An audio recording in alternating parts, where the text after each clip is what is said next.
آج میں بھی ہمارے صوبائی انفارمیشن منسٹر صاحب بھی ہمارے ایڈوائزر ٹورزم پرومس کے وہ بھی یہاں پر ہم تینوں یہاں پر آئے اور ہم آج اپنے ٹورزم ایڈوائزر کے جو ہے یہاں پر مہمان ہیں کیونکہ ٹورزم منسٹری اس چیز کو دیکھ رہی ہے اور آپ دیکھیں کہ یہاں پر 60 ٹیمیں جو ہے 3 دن میں کھیلیں گی 60 سے 70 ٹیمیں جو ہے کوالیفائنگ گراؤنڈ میں تھیں اور 7 بہترین ٹیمیں جو ہیں اب یہاں پر جو ہے وہ اپنا گیم کھیلیں گی اور جو بہترین ٹیم ہوگی وہ جو ہے وہ 2 دن کے بعد جو ہے چیمپئن ہوگی. میں سمجھتا ہوں کہ بہت ہی پازیٹیو چیز ہے. آج دنیا کی جو ہے وہ بلند ترین پولو گراؤنڈ میں ہم یہ میچ دیکھ رہے ہیں 12,000 فٹ کی بلندی پہ ہے اور جیسے بتایا گیا کہ یہ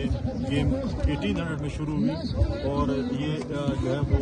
امپورٹ گئے ہوئی ہے یہاں پہ کیونکہ ہماری جو بارڈرنگ کنٹری ہے وہاں پر یہ کھیلی جاتی تھی اور اب جو ہے ہم یہاں پر جو ہے سالانہ یہاں پر ہوتے ہیں بلکہ اس ریجن میں بہت زیادہ اسکوپ ہے پولو کا جو کہ پولو میچ کھیلے جاتے ہیں. تو میں سمجھتا ہوں بہت ہی اچھی چیز ہے اور سالانہ یہاں پر جو فیسٹیول ہوتے ہیں اس میں بیرون ملک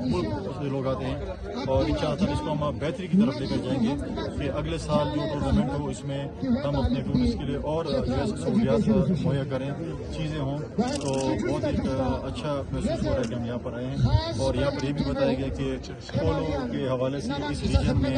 ہے کچھ چیزوں کی ضرورت ہے اس کو بھی انشاءاللہ تعالی ہم جب